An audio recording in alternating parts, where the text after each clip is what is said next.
Welcome everybody to our sideline sit down, our first show of the day here on a Wednesday afternoon. We're joined by Hidalgo senior Carolina Carbajal of the Hidalgo Lady Pirates softball team. Carolina, how are you doing? I'm doing good today. So we're our first guest of the day here, Carolina. I want to thank everyone for joining us here on Real Sports Live. We're on Facebook, YouTube, and Twitter. We're live right now again with the Hidalgo Lady Pirates, Carolina Carbajal. So what have you been up to these days? How have you been? I've been good. All I've been doing is practicing, and since we can't go anywhere, I just stay here and I work out at home. How's your schoolwork been going? Have you been able to keep up with schoolwork? Yeah, it's been pretty easy because this year, since I've been like working really hard like all the other years, this year I only had 3 classes. So it's been really easy like to catch up on my work, and I'm almost done. Okay, so you're one of those seniors where all your classes are already done. You were kind of just taking a couple more classes to wrap things up. Yeah, I just needed like them to take up the space, and I still have about like 3 free classes. Okay, so have you been picked up on any hobbies while you've been around the house? Any kind of yard work, painting, puzzles, anything fun like that? I've been painting. I painted a little thing of myself, and I've also been cooking a little bit because there's nothing else to do. I cook for my family because I can't eat that because I've started eating healthy recently. So I just cook for them. But What have you been cooking? the other day I made some fried Oreos, and then I made some spaghetti for them. Like it was this new recipe I had seen, so I just told my mom like, let me try it out, and I made that. And then I made some Mexican food. I forgot what it was called, but it was pretty good. So you can also bake too with the fried Oreos. Yeah. That sounds pretty fun. How about with your workouts and being able to keep in shape? Softball's it's a unique sport where we've had some track athletes on here where track is a little bit easier to work out with because they can just run almost anywhere. But with softball, there's different drills and different ways to keep in shape. How have you managed to keep in shape as far as softball work goes? Yeah, well, I recently already got the softball workouts from my college over there, so they sent it out, and I've been trying them out. And there is running, and since I did track, well, that isn't too hard. So I've been running also, like every day before I work out, I'll run, and even sometimes I'll put in some sprints in there because that helps out a lot. But I draw with chalk on the floor. I draw a ladder, and I work on some glove work with that, and I have a little batting net, and I'll hit into their different batting drills to work on. Have you made a routine to where it's like obviously your schoolwork and then your softball workouts and then maybe your schoolwork and then maybe your weights? Have you figured out a schedule like that like throughout the week? Yes, like in the beginning of the day, that's when I usually work on my schoolwork because like I've barely woken up, so I was like, okay, like I'll just get it done right now. And around the middle of the day, around 4 or 5, that's when I do my batting and my glove work.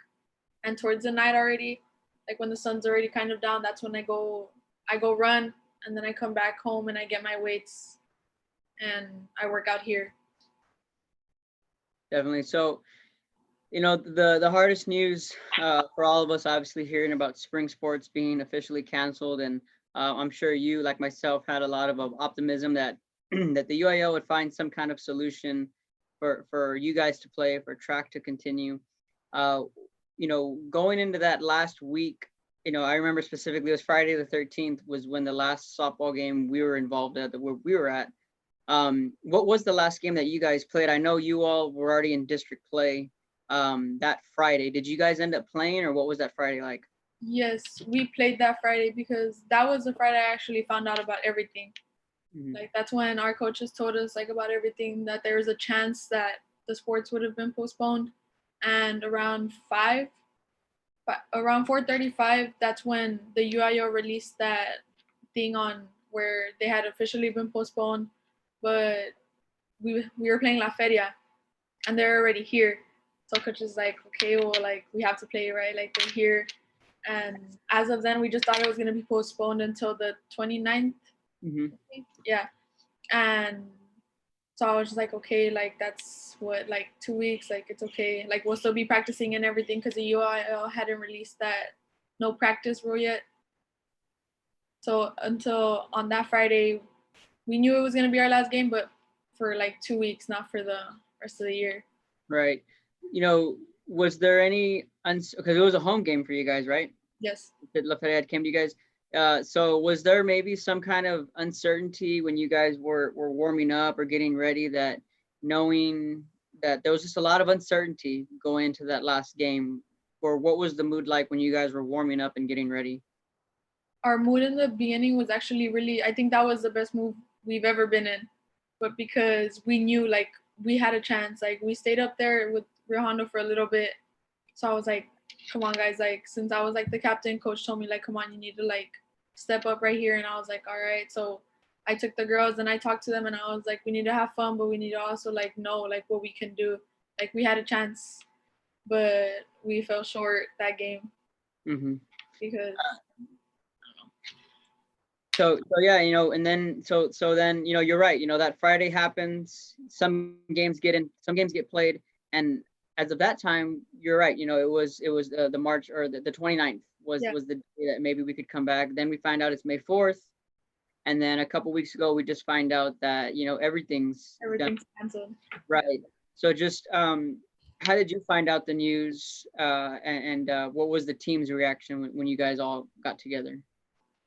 Well, that Monday after that Friday, it was spring break already, I think, and we still had practice in the morning, and it was early morning. It was around 9, and after that practice, coach had a talk with us, and he told us like, I know like this that it got postponed is gonna suck, but like we have to keep practicing because what if like all the other teams are still practicing? We need to keep up. Like we need to stay up there, and later that day was when UIO released that rule about no practices, and he sent a message. He was like he sent it to us, and my reaction was just like, I'm gonna keep practicing. I don't know about the rest of the girls, but I'm gonna stay up there because I hadn't at that time I hadn't gotten recruited yet. I wasn't committed anywhere. I was just looking still. So I was like, I need to keep it up, and I still stayed. I made a video, and I would stay up till like 9 p.m. at practices, and I would go in on Saturdays and Sundays to practice.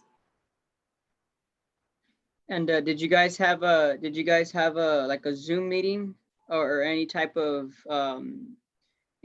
virtual meeting with the team when the season got canceled? Not really, no. There was just on this group chat we have that we were talking about everything, and that's where coach told us everything. Did you or any of the seniors have maybe any specific message for the underclassmen? Well, there was only 3 seniors this year and it was me, our pitcher, and our DH. And the only thing I told them was like they have potential to be a good team. They just need to keep at it year round. Like softball's not a sport where you can just play like those 3 months of the season and be like a great team. Like you have to keep on playing. Like I play travel ball all year round. Like I know I'm on a different level, but I know they could like be there. So that's all I was telling them. Like they just have to keep working. So you know, continuing talking about softball, who's your travel ball team? I play with Force. Play with Force. Okay, who's on Force? I know Jerica's on Right. Force. Yes. That's like a whole lifer team, Yeah, basically, the right? whole Lifer team's on that Force team. Yeah. Okay. And there's a few. There's my friend from Rio Hondo, Nayeli, the pitcher. Okay. Um, Abby has played with us too a few times. Abby from Rio Hondo. Mm-hmm. I know there's probably a few more, but I can't think of any right now. Yeah, 'cause I was gonna say that team rung a bell, and I was like, that's right. Like I remember that was like majority of the lifer team was on the Force Yeah, team. I think that's why like they're a powerball team. Like they play all year round. So that's what I was like. I bring that example to my girls too. I tell them like, look at them like they play all year round together. Like we don't play like that, right? But just keep in shape, and it'll help. Like you'll see the difference. So what makes you love softball? You know, you mentioned that's your sport, that's your first love. What just makes you love this game? Yeah, well, I've just been playing. I've been playing. My mom got me in when I was 4. At first I started off with baseball, but you know it's still around there the same thing. Mm-hmm. So after I was playing there, like I just kept playing like my mom. And there was never a time where I was like, oh, like I don't want to go to practice, like I don't want to go play or anything like that.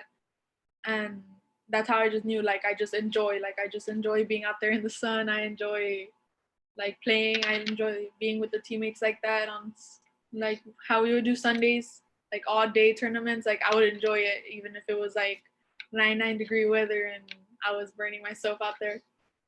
Like I enjoyed that. Is that what you miss most about playing these days?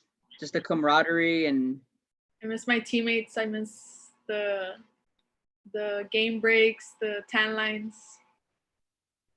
all the chants for sure. Yeah. What's your favorite chant? Can't think of one. Let me see. Oh, I like the one where they go like, how do they go? It's like a little beat to it, but it goes with my number because in on my fourth team I'm 22, but because like my number was already taken, so I got 22 because double two. So they do a chant where they go like something with double two, something like that. I don't know how it goes. I forgot, but I think that's my favorite one because of the numbers. Definitely. So you're gonna be going to Laredo soon. What what was that recruiting process like for you, and when did it all kind of gain steam? And you had mentioned that you hadn't signed yet earlier this year. Now you were able to do your signing, but just when did Laredo come on your radar, and like I said, how did all that gain steam? Well, it was around early October, November, around there. I went to a showcase up in San Marcos, I think, and that was when I was like, okay, like I need to go to like all the showcases I can, like to get all the exposure I need. And I went up there, and my coach, well, he's like the head of all the organization. He usually stands outside and he like looks at the coaches and he talks to them. And he told me, he was like, you need to send your information to Texas A&M and International Laredo. And I was like, why? And he was like, well, I was talking to the coach out there and they have their eye on you. And there's also Shriner, I think, and Our Lady of the Lake. It was those three. So early in the year, I was with Our Lady of the Lake and I went to a camp over there and the coach talked to me and everything. So that was one option. And then I also talked to the coach in Shriner, and I also had an opportunity there. But then, because I made this video with my assistant coach, with the help of my assistant coaches, I would stay until like 8 or 9, and I made this video, and it was like basically me like,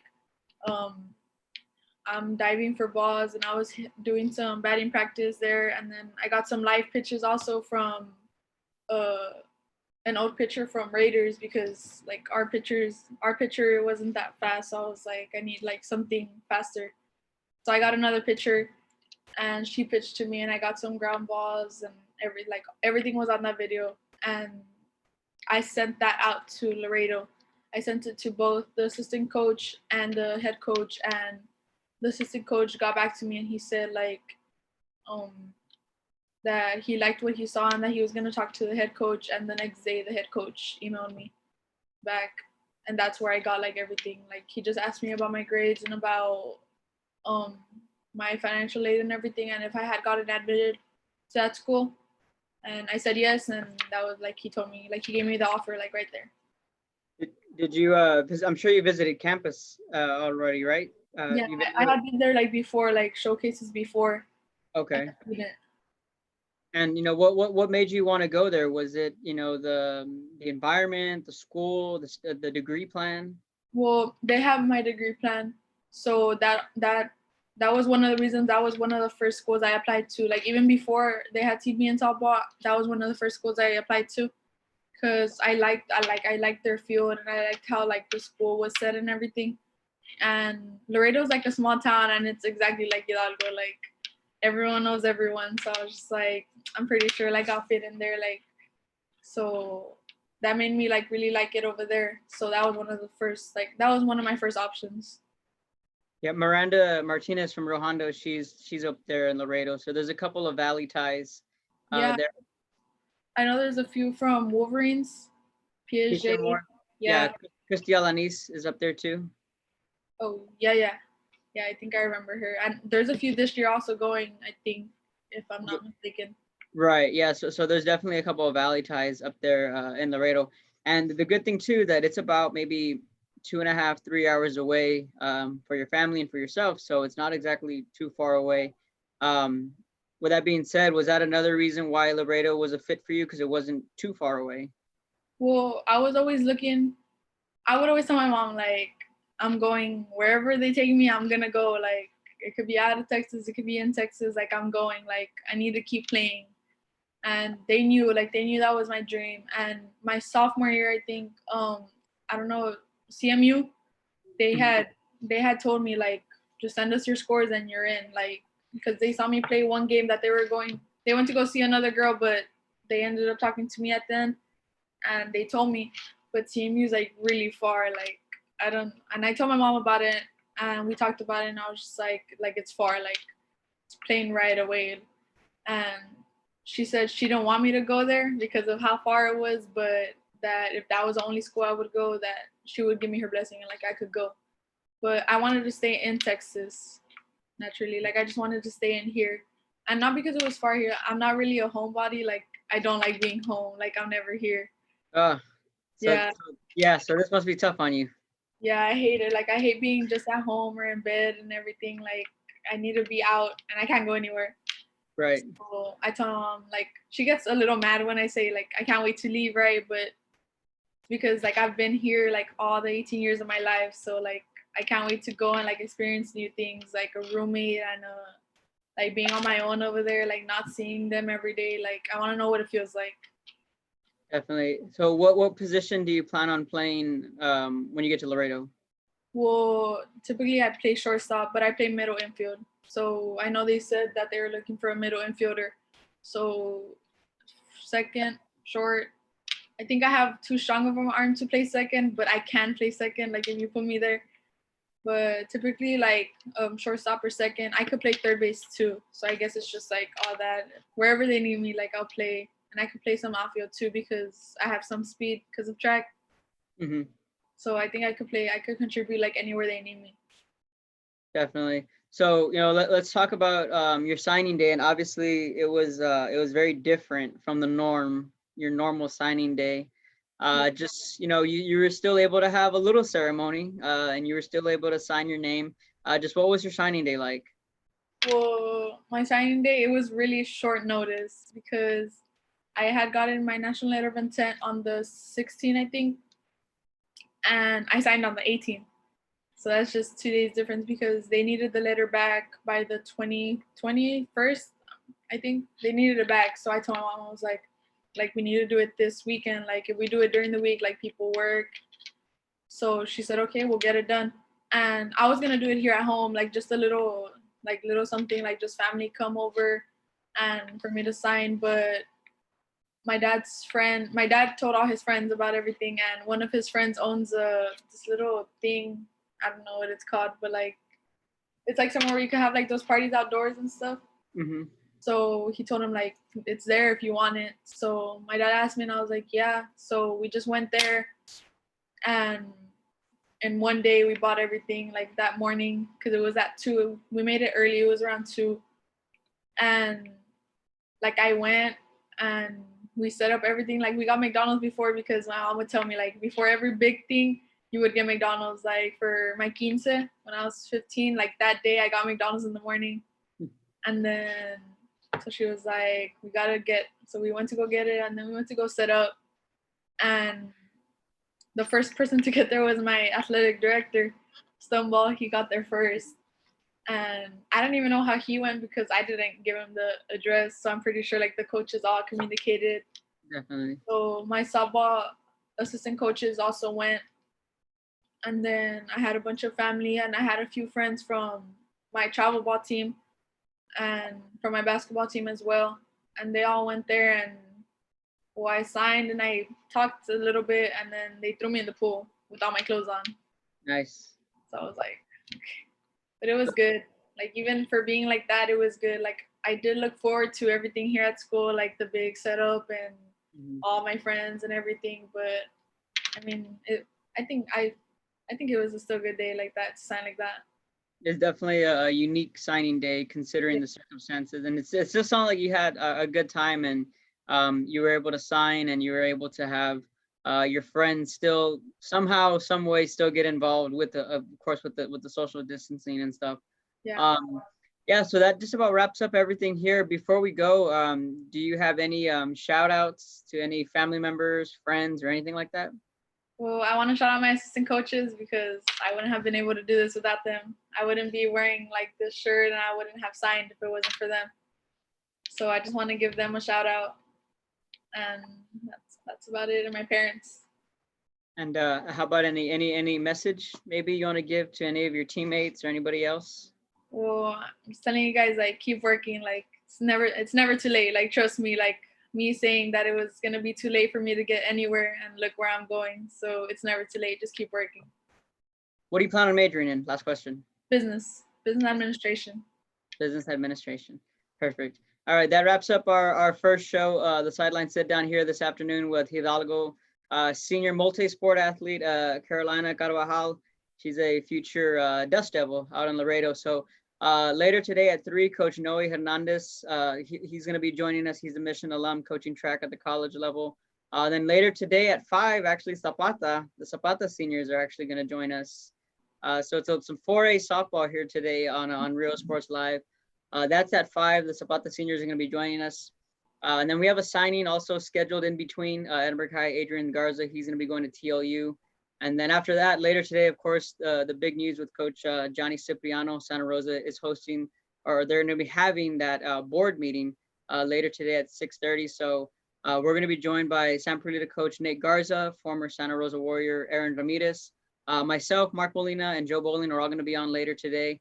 The meeting starts at 6:30. We're going to try and shoot for somewhere in between there, and we'll let you guys know as soon as we get word on what happens with the board meeting there in Santa Rosa. But we'll have you we'll have the content for you later today on Real Sports Live. So Carolina, thanks for joining us. It's been great. Congratulations on signing, and stay home.